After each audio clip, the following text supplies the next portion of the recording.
Welcome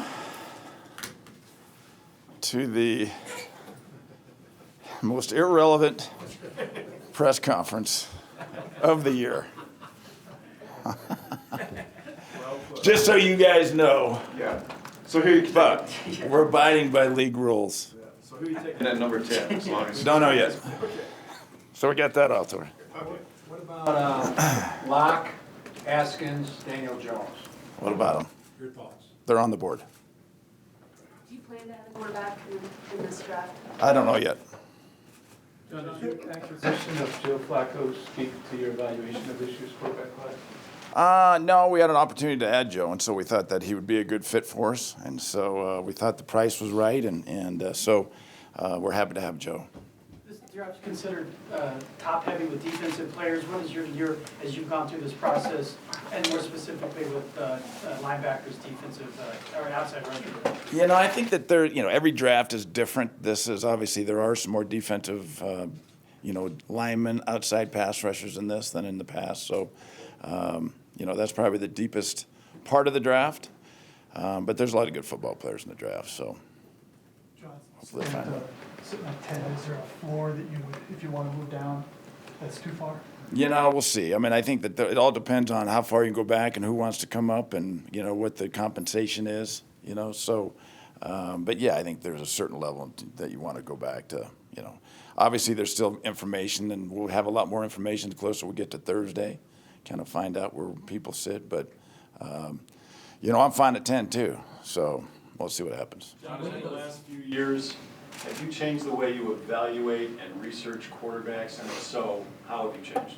Well, I think you're always trying to evolve and look at them. And I think that there's different things, especially, as I said so many times, is obviously the quarterback is very important and the skills of the quarterback are very important, but also, what you put around the quarterback and what the system that the quarterback's going to be in is very, very important too. So I think all those factors, it's just you don't just draft a quarterback and stick him in with what you're doing. You got to figure out, what's the best fit for you, what you're going to do on offense. And, I think for us, what we're working for, what I'd like to do is see us have some consistency offensively in what we're doing. We've been we've had 3 different coordinators the last 3 years. And so, we're working to get consistency there. So that's why that part's more important than the guy you're sticking into it. John, you've talked a lot in the past about learning from previous draft classes. So what did you learn that you guys did well from the class of 2018? Well, I think that you look at it, they came in and they were all mature guys. They came in and they were able to help us. We didn't feel like we took too many risks or too many flyers on different guys. We felt that the guys that we drafted were guys that could come in and help us right away because of the maturity level that they had. A lot of them were captains, and so we felt that our locker room needed that at that time. I feel great because that class now has a year under their belt. And I think that we'll see them step up even more in a leadership role this year because of the fact that they now have that under their belt. So, anytime we can add more captains and those type people to our locker room, the better off we're going to be. John, has anybody reached out to you yet just to put a feeler about moving? And have you reached out to anybody else just to get a sense of moving? Yeah. That happens every year, So, it's whether they want to move or not, they're going to make some calls. And so, but until you get close enough, I think there's no compensation that's been thrown out there as far as we'd like to come up to 10 for X or, so there's been no compensation discussed. John, do you anticipate a lot of trading activity with teams moving up in front of you necessarily? I don't, but then again, see if somebody wants to go back. I think everybody always talks about going back, and if somebody wants to come up, then, they'll have a deal in front of us if they do. But there's never as much movement as you think there's going to be, but it always surprises you too, so you never know. John suggested that Devin Bush isn't necessarily big enough to be great at the NFL level. From what you've seen on tape and who you've talked to, why can he be a really good NFL player? I'm not going to talk about each individual player, but obviously he's had a great college career and played very well. So I'm going to leave it at that. As you're trying to find those next guys that can be like last year's class, their character, what role do the scouts play in that? in terms of Well, yeah, I mean, the scouts are huge. We're very fortunate in that we have a great staff of scouts. They work very, very hard. Obviously, one of the biggest parts of their job is the character side of it and digging deep into their background and finding out what kind of people they are. And so they've done a tremendous job. Not only, 50% of their job is evaluating, but the other 50% is also finding out, what kind of people they are. And they've done a tremendous job because that's a big piece of it. You've emphasized a number of times in recent months the desire for consistency offensively in system. And how much consistency do you seek at the quarterback position, and are you confident Joe Flacco's that guy that can give you that? Well, Joe's 34 years old, and I think he's had success in this league. So we made that move because we thought that he had a chance to come in here and fit in what we're going to do offensively and continue his career. At 34 years old, that's young at that position. So Joe's done it, and he's proven he's done it. He's won a Super Bowl, and so he knows what it takes. He's been to that level. So, minicamp went well. I thought he did a nice job in minicamp. He showed what he could do out there, what we thought he could do as far as the way he throws the ball, and he can make all the throws. Still has all the the strong arm, and so Joe was very good in training camp. So. John, how many people in this building will have access to your final draft board? And is there a level of secrecy even within here of making sure there's only a select number of people who have eyes on that? Well, I mean, I think that the people that work on the board deserve to be able to look at the board. So yeah, there is, our scouts do see the board, and but I think that they understand when they talk to different people, the impact it could have on us, and so I think they do a nice job now. We don't go through our discussions of what our philosophy is going to be going in the first and second day, and eventually we'll do that later in this week. But we've not done that yet, and that'll be a closed session there. How do you determine, John, because we purposely are not going to tell us what you're going to do, we understand. How do you determine what other teams might do? Do you connect with sources around the league to try to put together your draft board and the hypotheticals of how this thing might play? How does that part play? Yeah, I mean, I think, there's a lot of information out there, so you try to put it all together and find out what's real and what's not, and kind of go from there. And then what you try to do is, with the information that you do have, you try to plan the best for each different scenario of different things that you're hearing. So therefore, what's true and what's not true, you can go ahead and adjust when it actually happens. And at least for us to be able to prepare for every situation where we pick at 10, if we want to move back, if we want to move up. And so try to prepare for all those different situations. And if we do that, be the most prepared that we can, that when we're on the clock, that hopefully we've kind of covered that situation. What do you think of Flacco's comments last week that, we asked him about they take a quarterback at 10? And Well, I'm glad he took that. I like that, I like that. I understand that, and that's what you want in your guy that's your starting quarterback right now, is you want him to have that mentality, and so, I thought the comments were fine. do you remember when you were the quarterback and they took Tommy Maddox? Yeah, I was standing at the baggage claim in DIA, and we needed a wideout. I said, "Oh, Pickens must have been gone." He didn't go until the second round. Well, were you upset or? Sure. Yeah. How'd that work out? Pretty good for you. Yeah, well. Yeah. You guys have a relatively small scouting personnel staff. Do you like it at that size, and has there ever been any consideration to expand it? Small compared to what? Some other teams? I mean, I think it's what we get the information that we need, so we don't necessarily compare ourselves to other teams, but we feel like we have great people in the different areas, on the pro side as well as the college side, as well as our scouts and everybody working together. So I think that our staff is a good size, and I'm happy with the staff that we do have. John, what do these final 48 hours look like for you? Well, it's kind of hurry up and wait. Keep trying to cover all the different bases, and the board was set and been set since last week, and so we'll continue to play around with it and look at different things that we do here. But this is kind of the time where we hurry up and wait. So we're getting anxious like everybody else to get there too. If any of the kids that maybe are from the area bump into you your restaurant are nearby, could that I help haven't, their no, chances? I haven't seen them yet, so, not yet, so, you never know. You've been adamant that you would deal with Chris's contract after the draft. What's the reasoning behind that? I don't have time right now. So we're busy with the draft, and we'll talk about Chris. He's on the contract, and so we'll talk about that when the draft's over. John, a couple of years ago. But I just want you to say something. When I say this, I said we're going to talk about it. That doesn't mean we're going to do anything. John, a couple of years ago, you were not pleased that Demarius Thomas set out the offseason program as he was awaiting a new contract. Do you feel the same way about Chris setting out the offseason program? No, it's voluntary. So they're welcome to do, it's voluntary. So we appreciate all the other guys that are here because they don't have to be here. So I really appreciate them being here voluntarily, and working on their game.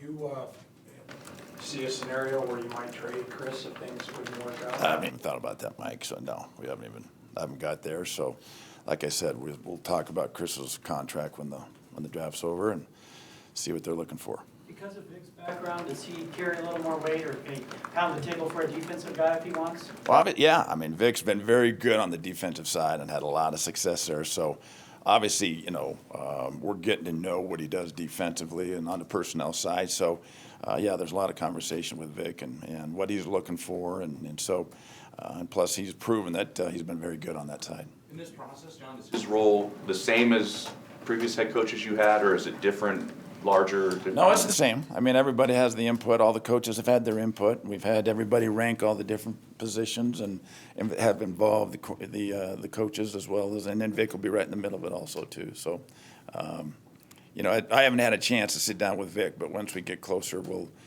sit down and start talking strategy and what we're looking at. You talk a lot about using free agency to fill holes so you don't have to draft for need. Where do you think you stand after the free agency period? Well, I'm excited about the guys that we signed. I think that they'll all be good additions and excited about it. So we felt like we filled some areas of need. You always have areas of need. You never have everything fixed, and so that's what we're always trying. We're always working on it. If it's not one thing, it's another. So it's always trying to plug the holes in the dike, and we'll continue to do that. John, you continue to say that everybody has input and influence. From my understanding, Matt Russell had more influence last year, that maybe you were putting more and more trust in him. Is that a true statement? And what sort of role does Matt Russell, particularly with Gary, got? Well, Matt's always had a big part of it. He's always had a big voice, and so he's been right there, and he's run the personnel side, so he's heavily involved in the pro side as well as the college side as well as the draft. And so Matt's always had a big voice with me, and we'll continue to have that. What is it about Big Ten schools like Wisconsin and Iowa that makes their tight ends so NFL ready? Yeah, I don't know. Good point. I'm not sure, but they do a good job getting the tight ends, especially Iowa this year. They've got a couple good ones coming out. Well, hypothetically, if in the position of tight end, if two are at a major university, does your tiebreaker include whether one of them, if they're pretty close in ranking, is being captain a tiebreaker for you? Yeah. I think that I don't know if it's a tiebreaker. I think that we do a lot of things as far as with guys on our team and asking them what they think of their ex-teammates. Those come into play too. So. There's a lot of different things that are the tiebreakers. There's not one or the other. I think that, captain is one that we look at. Obviously, he has some leadership qualities, but not everybody that's a captain is always a leader. And so, we have to look into that too. You went heavy with the four-year player last year. Is it difficult evaluating them versus the junior that kind of comes out maybe a year sooner than maybe you should have? Say that again? Well, you're evaluating the four-year, the prospect. You have another extra year, obviously, yeah, unless a junior's played 3 years or 2 years. So, another year of experience always helps. And a lot of them have their best year their last year. Yeah, and they're a year older, and especially in college, 1 year is a lot of maturity a lot of times, and so therefore that extra year adds a lot. John, you always talk about you want to take the best player available. I think that's universal. But how often do you have guys ranked highly that you're like, we're just not going to take them, even though they're first or third on our board. That Big happens. bell. I mean, to be honest, yeah, that happens. I mean, if you're loaded at a position and, there may be a guy that's a little bit higher than another guy on the board that if you go to that way that, we'll talk about that. But we've done that a couple of times here and there. How does having Coach Munchak here change how you might look at offensive linemen in this draft based on the way he would coach them up? Well, I mean, Mike's obviously got a tremendous background, and so it's great being around him as well as all our new coaches that, to find out what they're looking for, what they like, and how they evaluate. And so on the personnel side and my side is we're constantly learning from these guys. And so, to hear Mike talk about, offensive lineman, what he likes and how he ranks them, and to be able to have that conversation makes us better too as evaluators. And so, Mike's been a huge help. Does the draft prospect social media ever put you off their trail? No, I mean, I don't believe in social media anyway, and it's a good way to get a message out there. But as far as what's out there, I kind of take with a grain of salt. John, a lot of teams look at the current quarterback class and then the next year's quarterback class kind of at the same time. How much time do you guys spend during this process looking at the 2020 class? Well, we've looked at them. We're aware of what's out there and the list that's out there. So obviously, it's always hard because a lot of them are sophomores. You never know which juniors are gonna be coming out. But there are some other prospects out there. So yeah, we look at the possibility of what's coming out next year. Time for a few more for John. How early do you begin scouting next year's class? We are now going through the process. We'll start the summer manual. As soon as the draft's over, we'll start the summer manual on next year. So they're working on that now. Do you prefer, if you don't draft a quarterback early, do you prefer to bring in another younger quarterback? You have two in camp. Or will you consider another veteran quarterback in case something does happen? Well, I think we're going to look at it and see what's available once we get through the draft and see how the draft goes. And then, we would look at possibly bringing in another veteran or even a younger guy for competition. But we'll have 4 in camp. We have 3 now. So we will add another quarterback, whether it be through the draft or... So you're anticipating drafting a quarterback somewhere in the draft? No, I said we're going to fill another quarterback spot, whether it be after the draft or in free agency as far as a veteran or whatnot. Is it at all important to you to have a quarterback that you have drafted in that room? No, I want good quarterbacks in that room. So however we get them is, so whether I draft them or we trade for them or, we get one on the street. Do you have enough depth at receiver, and I ask that in context, what are you hearing from Emmanuel? Do you feel like he's going to be healthy, so you need to add there, or where do you think you are at that? Well, Manuel, says he feels good. You never know. So we're hoping, if there's anybody that can come back, it can be him. So that's why, I feel good about where he is. We're going to add more for camp, and hopefully we bring in a lot more competition there too, and find a couple of gems there would be nice. His interior offensive line, what'd you think of what you saw last week at the mini camp? And is that a need, do you think, in this draft? Yeah. I mean, I think we're looking at it. We got a lot of different combinations that, that we're looking at. So, we've got, obviously with losing with Matt that, we've got, some holes in there. So, yeah, we'll be looking to try to do something there. Last one, James. With the new staff, John, you guys have the advantage of seeing some guys on the field before you draft. Not every team gets a chance to do that. When you look, does your coach's input kind of change, perhaps your board, with seeing them, even though it's light, that they can see? A little, yeah. I mean, a little bit. I mean, there's only so much you can get out of a mini camp with no pads on. I think the thing that's really good is for the coaches, the new coaches, to see the players that they have. So to be able to get their feedback on a 3-day mini camp with no pads is, it was encouraging. I mean, I think they feel, that we've got some good football players. Obviously, we still have to get better, but it was encouraging to hear what they have to say. Thank you very much, John. What do you got? One last one? Yes, last year you drafted Chubb. Unless you can tell me something differently, you didn't have him in for a visit unless it was secret.